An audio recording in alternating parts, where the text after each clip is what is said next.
I have two suggestions as you embrace this fast and a lifestyle of fasting. Two rules, so to speak. I kind of say that tongue in cheek. The first one is this. It's don't ask, don't tell.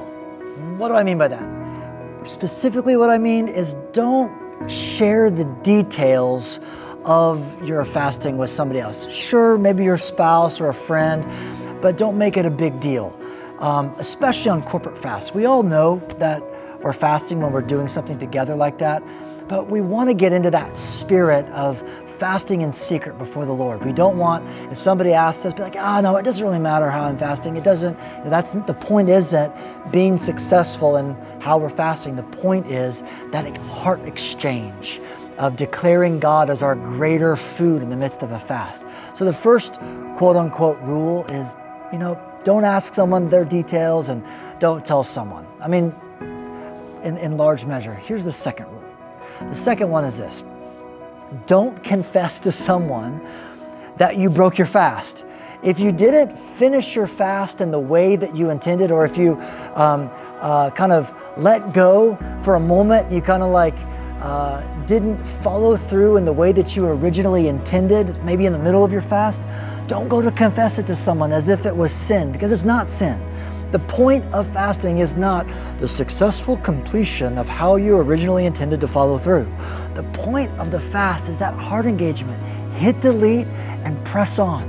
If you didn't follow through in the way that you intended, it's okay. Hit delete and pick up right where you left off.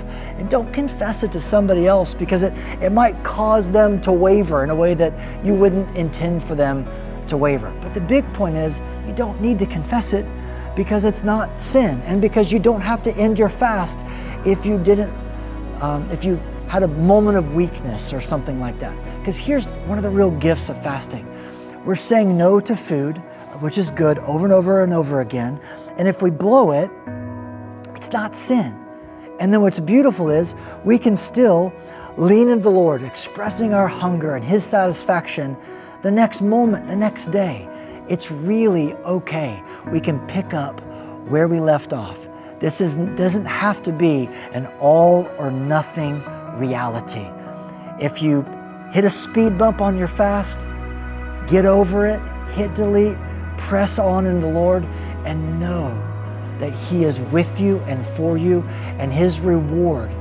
You haven't foregone all of His heart for you in this fast. The reward is Him. And He's still waiting for you on the other side of that speed bump. So take heart, don't fear, don't confess, and let's move forward together as we embrace this lifestyle.